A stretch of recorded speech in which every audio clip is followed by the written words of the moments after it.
नमस्कार. चला तर मग आज मी या धगधगत्या अगदी कडक उन्हाळ्यामध्ये पोटालाच नव्हे तर मनाला आणि डोळ्यांना सुद्धा थंडावा, गारवा आणि शांती देणारी अशी एक रेसिपी तुमच्यासोबत शेअर करणार आहे. आणि याचा फुल व्हिडिओ तुम्ही शेवटपर्यंत पहा. मी काय काय याच्यामध्ये टाकलेलं आहे, काय काय नाही ते तुम्हाला नक्की म्हणजे शेवटपर्यंत पाहिल्यानंतरच समजणार आहे. आणि ही दिसायला जितकी सुंदर आहे, खायलाही त्यापेक्षा जास्त टेस्टी पण आहे आणि पौष्टिक पण आहे. आणि सर्वात महत्त्वाचं म्हणजे आपल्या तोंडाला चवही येणार आहे.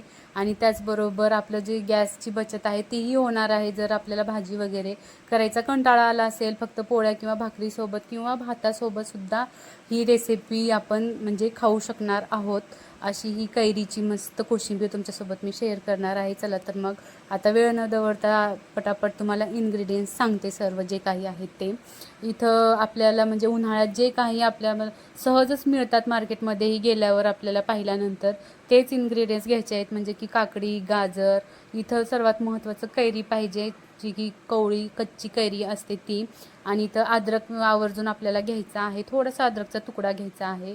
इथं 2 कांदे घेतलेले आहेत, कोथिंबीर आणि हिरव्या 2 मिरच्या, थोडीशी चटपटीत आणि गोड याच्यामध्ये सर्वच चवी आपल्याला मिळणार आहेत. आंबट, गोड, चटपटीत, खारट, तुरट सर्वच चवी मिळणार आहेत. त्याच्यामुळे ही रेसिपी नक्की ट्राय करा. उन्हाळ्यामध्ये एकदा जर तुम्ही बनवाल ना तर आठवड्यातनं 2-3 वेळा ही रेसिपी तुम्ही नक्की बनवून खाल. आणि ही अशी आहे रेसिपी की 2-3 दिवसही आपण फ्रीजमध्ये आरामात स्टोअर करून ठेवू शकतो. चला तर मग आता याच्यावर काकडीच्या आणि आंब्याच्या, गाजराच्या वरचे जे साल असतात ते मी काढून घेणार आहे. कांद्याचे पण साल काढून घेते आणि त्यानंतर मग आपण बारीक बारीक त्याला चिरून घेऊ व्यवस्थित. आणि गूळ आणि तुम्हाला जर आवर्जून चिंचही जर टाकायची असेल तर चिंचही टाकू. सांगितल्याप्रमाणे मी इथं कांदा, काकडी, गाजर आणि जितकी मला कैरी लागणार होती तितकं मी त्याचे जे वरचे साल असतात ते काढून घेतलेलं आहे. आता आपल्याला याचे बारीक बारीक काप करायचे आहेत. कांदा आणि काकडी शक्यतो आपल्याला म्हणजे बारीक बारीकच चिरून घ्यायचं आहे, कारण जर आपण काकडी आणि कांदा जर खिसून टाकलं तर पाणी जास्त होईल आणि पाणी सुटेल आणि आपली जी कोशिंबीर 2-3 दिवस टिकणार होती ती टिकणार नाही, कैरीची कोशिंबीर.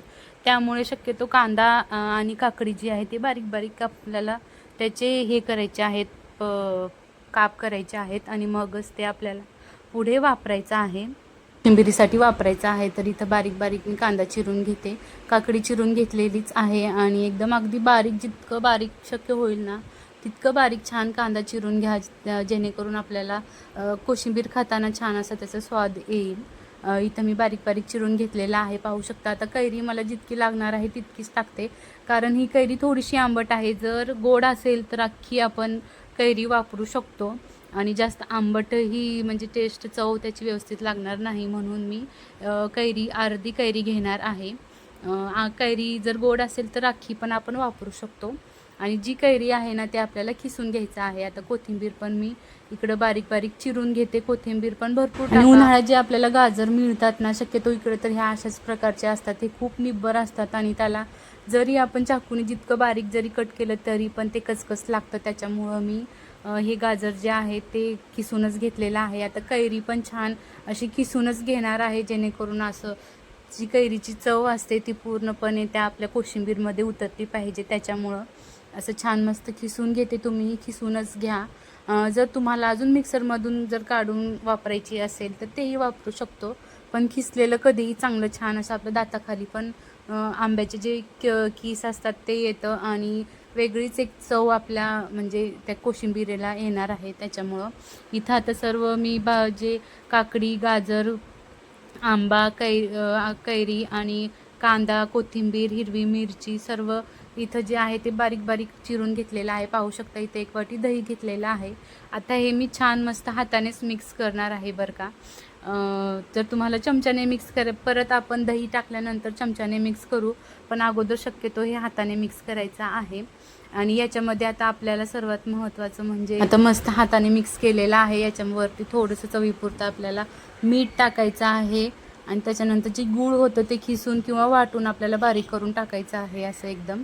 आणि त्याच्यानंतर अद्रकची पण आपल्याला फक्त अद्रक किसून त्याचा रस जो आहे तो अगदी थोडासा म्हणजे अर्धा चमचा इतका होईल इतकं रस टाकायचा आहे. मी हातानेच असं छान लिंबू जसं पिळतो आपण तसं मी इथं रस जो आहे तो पिळून घेतलेला आहे अद्रकचा, आणि याच्याने खरंच खूप भारी चव येते.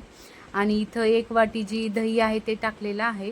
दही जास्त कमी प्रमाणात आपण वापरू शकतो. जर तुम्हाला आणखीन जास्त दही हवी असेल तर टाकायचं, कारण कसं असतं भाज्या जे आपण गाजर काकडी चिरलेलं आहे ते अगोदर कमी दिसतं, पण असं बारीक चिरल्यानंतर त्याचं प्रमाण हे म्हणजे जास्त होतं, त्याच्यामुळे दहीही जास्त लागते. 1 वाटीपेक्षा 1.5 वाटी दही इथं मला लागलेली आहे. आणि असं छान क्रीमी स्टेक्चरमध्ये इथं कोशिंबीर तयार झालेली आहे. परत मी थोडंसं अर्धी वाटी दही आणि माझ्याकडे इथं शेंगदाण्याची चटणी होती ते टाकलेलं आहे. जर म्हणजे आमच्या इथं झणझणीत थोडंसं तिखट लागतं म्हणून मी शेंगदाण्याची चटणी टाकलेलं आहे. जर तुम्हाला फक्त लाल तिखट टाकायचं असेल तर टाकू शकता, किंवा असंचही खायचं. परत मिक्स करून असं छान वरती कोथिंबीर टाकून मस्त सर्व केलेला आहे. आणि अशी आंब्याची चटपटीत, गोड, आंबट, तुरट, तिखट अशी एकदम मस्त उन्हाळ्यात छान असे आपल्याला म्हणजे पोटाला थंडावा देणारी इकडं कोशिंबीर तयार झालेली आहे. तर तुम्हाला याची रेसिपी कशी वाटली नक्की कमेंट्स करून सांगा. चला तर मग भेटूया नेक्स्ट व्हिडिओमध्ये.